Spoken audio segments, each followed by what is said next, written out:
Hello, I am Dr. Vibhor Borkar, Pediatric Gastroenterologist, Hepatologist and liver transplant physician practicing in Mumbai and surrounding area. In my previous video, we have discussed in detail about liver transplant and what happens exactly inside the operation theatre, and we have seen each and every step of this procedure.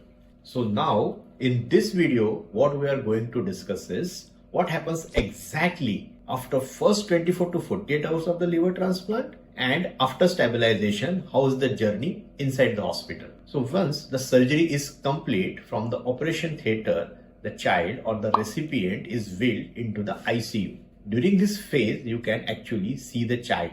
In 90% of our patients are extubated and they are awake. Small babies, they may be crying, they may be a little bit irritable, but an older one can definitely recognize the parents and even can smile.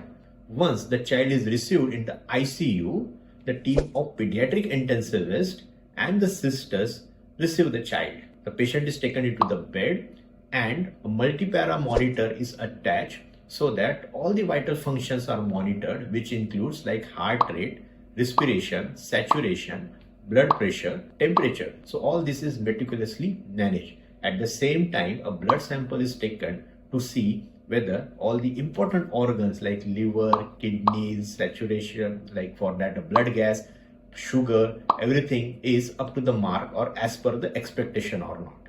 Once all the vital parameters are recorded, then all the lines are attached in maintaining complete aseptic precautions like IV fluids, sometimes amino acids, total parenteral nutrition, and the important medications are given. The medications includes antibiotics, antifungals, sometimes antivirals are given. Also, the important medication like heparin or anticoagulant is also given. In the immediate post-op care, pain management is an important part, and the medication to control the pain that will called as analgesic are given, which are appropriate for the child's age and appropriate doses. So during this period, most important is following or aseptic and hygienic condition. So the protective masks, caps, gowns are being used. Also for handling all the lines, the gloves are used. Visitors are strictly restricted, and once the patient is stable, parents are allowed only for a limited hours. So this care is very important for a successful outcome of the patient. Sometimes some parents may feel that these restrictions are unnecessary, but believe us, they are for good outcome of your child. Now the next important part is nutrition. Depending on the recovery and what kind of surgery is done, the nutrition is started. For first 1 to 2 days, IV fluids are required. Now when there is duct-to-duct anastomosis, generally after 24 hours, clear liquids is given.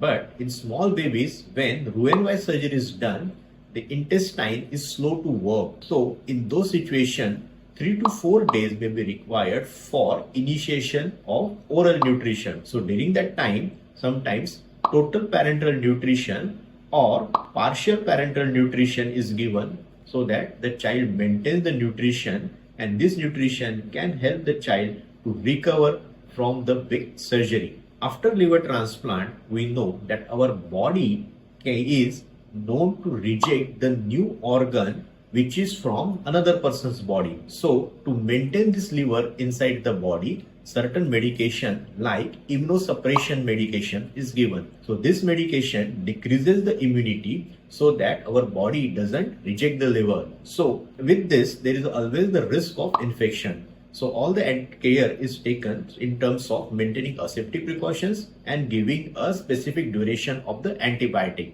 Now this immunosuppression includes steroids and tacrolimus. In certain situations, there can be multiple medications like steroid, tacrolimus, and addition to it, mycophenolate is required in the older kids. In certain specific situations, steroid-free immunosuppression can be used like using a basiliximab. So the different centers have a different protocols, and in the same center, each patient may need a different protocols. To see if the liver is functioning well or not, and if the body is recovering from this surgery, regular tests are done. Initially, the test may be done every few hours. Sugars is strictly monitored.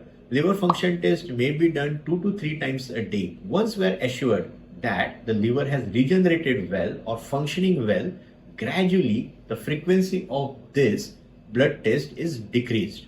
I am going to discuss few key points about the management in my next video. Please don't forget to like my video and please subscribe my channel. Thank you.